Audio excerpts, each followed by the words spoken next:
Donc les fêtes de Noël sont une période très compliquée pour nous parce qu'on réalise quand même beaucoup de volume d'affaires. On travaille qu'avec de la restauration traditionnelle.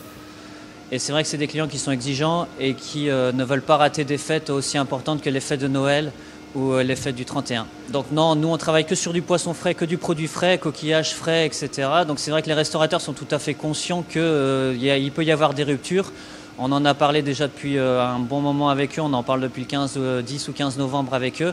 On les a aidés à préparer leurs cartes et ça a permis de ne pas avoir de problème de rupture d'approvisionnement. On ne réserve pas la marchandise, on ne peut pas le faire. On a commencé déjà à élaborer leurs cartes avec eux, généralement à partir du 15 novembre, 15-30 novembre. De toute façon, ils vont devoir communiquer sur les réseaux et avec leurs clients sur leurs cartes. Donc, ils ont commencé à préparer tout ça à partir du 15 novembre. De la marchandise pour tout ce qui est ostréiculture, les huîtres, etc. C'est sûr que ça a été précommandé.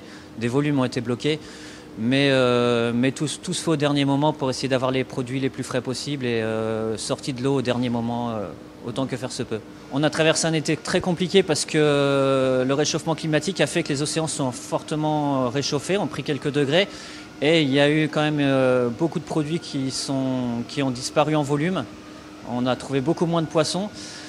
Maintenant, on essaye de communiquer et d'éduquer aussi nos clients et de leur expliquer qu'il y a certains poissons qu'on arrivait à trouver il y a 10 ou 15 ans toute l'année, que maintenant on n'arrive plus à retrouver. Et il faut envisager qu'il y a une saisonnalité à tout produit et le poisson ou les huîtres n'en font pas exception à la règle. Il faut réapprendre à travailler comme ça.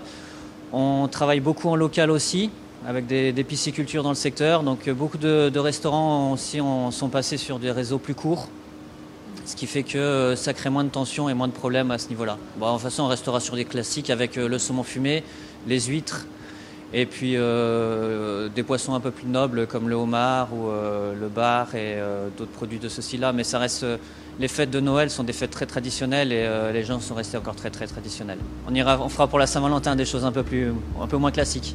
Mais là, saumon fumé, noix de Saint-Jacques, huîtres, faut mieux rester simple.